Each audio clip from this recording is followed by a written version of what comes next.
একদিন বনের মাঝে টুনটুনি বাসা বাঁধছিল। সে খুব মজার ও চতুর পাখি। গাছের ডালে সে তার বাসা সুন্দরভাবে বানাচ্ছিল। হঠাৎ বাঘ মামা এলেন। বাঘ মামা বললেন, এই টুনটুনি, তুই গাছে বাসা বানাচ্ছিস কেন? এই গাছটা আমার এলাকা, তুই এখান থেকে চলে যা। টুনটুনি উত্তর দিল, বাঘ মামা, আমি তো ছোট পাছি, আমার বাসায় একটুও জায়গা নেয়নি। আপনি চাইলে আমি একটা গান গেয়ে শোনাতে পারি। বাঘ মামা, আচ্ছা ঠিক আছে, গাও দেখি। টুনটুনি মিষ্টি গলায় গান গাইতে লাগলো। গান শুনে বাঘ মামার মন ভালো হয়ে গেল। সে বলল, তোর গান শুনে খুব ভালো লাগলো, থাক এখানে। শিয়াল চাচা সবকিছু দূর থেকে দেখছিল।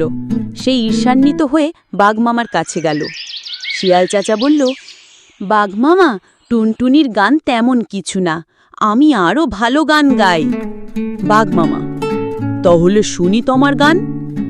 শিয়াল গান গাইতে গেল, কিন্তু তার গলা কর্কশ। বাঘ মামা রেগে গেলেন। বাঘ মামা চিৎকার করলেন, চুপ কর, আমার কান ফেটে যাবে, তুই এক্ষুনি এখান থেকে চলে যা। শিয়াল লজ্জায় চলে গেল। টুনটুনি আবার হাসতে লাগলো। টুনটুনি বলল, বুদ্ধি আর ভদ্রতা থাকলে ছোটরাও বড়কে জিতিয়ে দিতে পারে, অহংকার করলে হার নিশ্চিত। গল্পের শিক্ষা: বুদ্ধি, ভদ্রতা ও সৃজনশীলতা থাকলে ছোটরাও বড় কাজ করতে পারে, অহংকার করলে হার নিশ্চিত।